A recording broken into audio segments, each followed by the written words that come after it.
give us a little bit of the origin story? Because like you said, you started with business management, and then you came to this path. Can you just lead us into, what got you into cybersecurity, and just lead us back into a little bit of your journey from a point in time where cybersecurity wasn't even a term on your mind to where you are today? Yeah. So initially in college, I worked at a public supermarket because again, I'm from Tampa. So Lakeland's headquarters was like 15, 20 miles away from where I grew up, right? So if you grew up in the South, you shop at Publix. Everyone knows it's amazing. It's awesome. Walmart sucks. So I worked in deli clerk for 4.5 years. I fried chicken, made sandwiches, moved pallets of like tea towards the back room. So I did that for 4.5 years. It was not for me, but it paid the bills, right? So I did it. And then fast forward 2 years, 2018, I decided I want to do IT for my actual career, right? But I didn't know like what area to go inside of. So my dad said, yeah. He said, yeah, for now, just focus on IT. Kenneth, everything will come as need be. So I told my store manager, the lawyer at the time, that I want to do like IT, right? So, oh, cool. She's like, well, if Kenneth, if I hear anything, I'll let you know. It's like, all right, awesome. So one of the things I tell my students is make sure people know what your true desires are, so they will speak on your behalf when you're not inside the room, which the lawyer did for me. So fast forward to like a month later, lawyer's like, hey, Kenneth, she's like, you still told me that you're going through cybersecurity. I'm like, yeah. She's like, oh, well, the director for cybersecurity for public supermarkets is coming towards our store like in 2 weeks. She's like, do you want to meet him? I'm like, yes, of course. So Rick is his name. He sat me down in the back office, right? I told him my story. He loved my passion, energy. He's like, Kenneth, he's like, I love your story and your passion, energy. It's like, I want you to be on my internship team next year, for 2019. I was like, awesome. He's like, I can't put you on this year because it was that summer, so the slot was already filled up. He's like, if you can do these 6 different things that I'm about to list out for you, I can almost guarantee you a spot on my internship team next year. It's like, all right. I was like, cool. So it was like shadowing the team in Lakeland, going to BSA conference, getting Security Plus, learning Splunk or automation, right? So for the next like 9 months, I put my head down, and that's all I did. Fast forward towards March, I interviewed with him and the team, and then I get the job. That's how I got inside cybersecurity. So I became a threat intelligence analyst for them. I loved it. That was the first time I truly realized like what it meant to love your job. Because at first I thought that's just BS. No one likes their job at all. I was again frying chicken, making sandwiches, but I love working there. That was probably the best job I've ever had in my entire life, to be honest with you. It was amazing. Team was amazing. I almost cried my last day there. I did not want to leave. So it was amazing. It was an amazing thing. And then from there, that was kind of like what got me leveled up. Because I'm like, if I can do this, I can do anything else.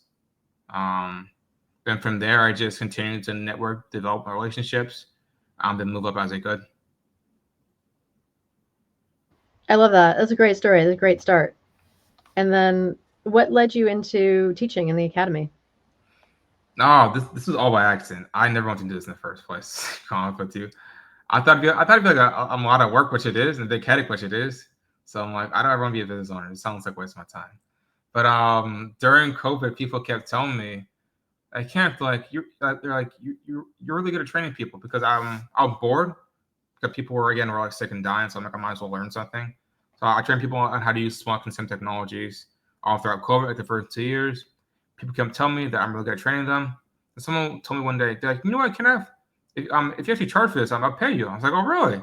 Like, yeah. Then someone told me that again like 2 months later. I was like, okay.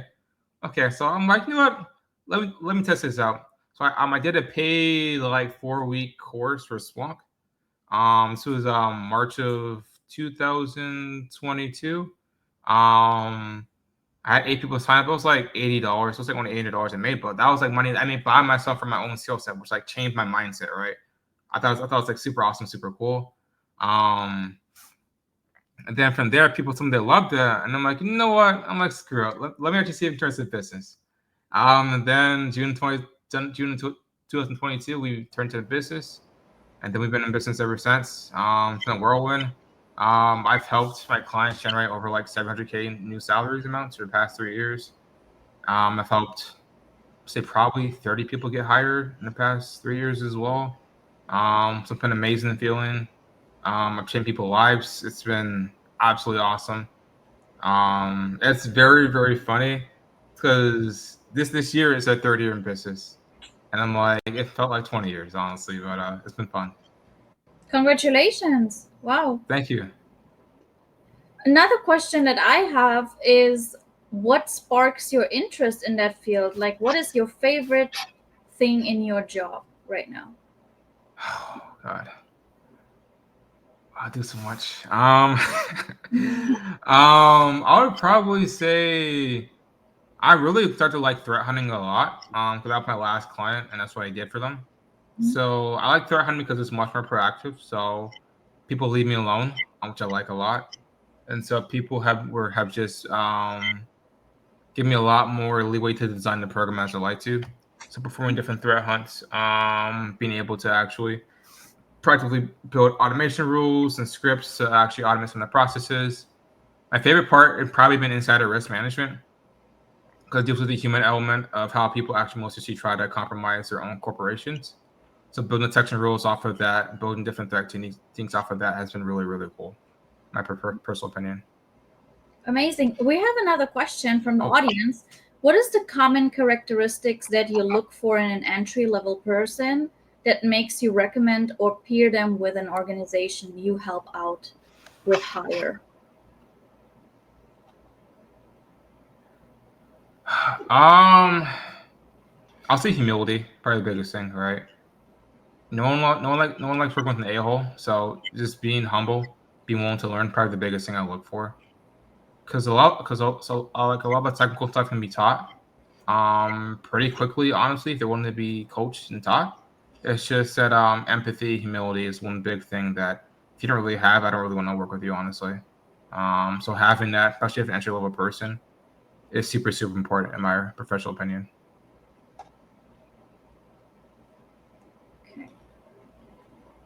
Do you again have any resources that you were using when you start? Did you use LinkedIn or did you go to conferences? How did you make your first interaction in cybersecurity? Because you said that you studied something differently, so that's very interesting for the audience as well. What was it? I had a LinkedIn. I didn't really know how to use it. So my thing was to trying out a bunch of different things until it worked through trial and error, which took a lot of time, a lot of effort, and money. So I remember what I just did. I went to, but one of the biggest things was like in-person events. I went towards one probably once a week in Tampa. I have no idea how I did all that work back then. I get tired so easily now. But that's what I did. Like every week, I drive down to downtown Tampa or St. Pete and go to a different event, meet different people, talk to different hiring managers. Right, it's over and over again. For all of you out there, you get told no way more than you get told not to get told yes when you're starting out. Right, just keep that in mind. And that is okay. That's a part of the game. Right, having thick skin, being able to actually push through, is how you're gonna be successful. Right, in any field, honestly. Right, but especially in cybersecurity. So it's okay if you get told no a bunch of times, months and months over. That's part of the game, honestly. All right. So it was hard. Like, don't get me wrong, it's hard mentally to be told no over when you're broke and you have no money, right? But like looking back on it now, understanding on it, like my journey wasn't that bad compared towards my parents because my parents are Jamaican immigrants. So to see like them work so hard to come to this country with like nothing and to build what they have now for me and my family, it means everything towards me. So I have it easy, right? Compared to what my ancestors has it. That's all in my mindset. And I think that Amazing. leads to, yeah, amazing. Sorry, I was just going to, one more question I was going to put in. Francesca. What is the question? Oh, Oh, you were saying amazing, and I cut you off. Sorry, that's what I was Okay. saying. I was just popping one new question on there that sort of spoke to what you were just saying. Okay.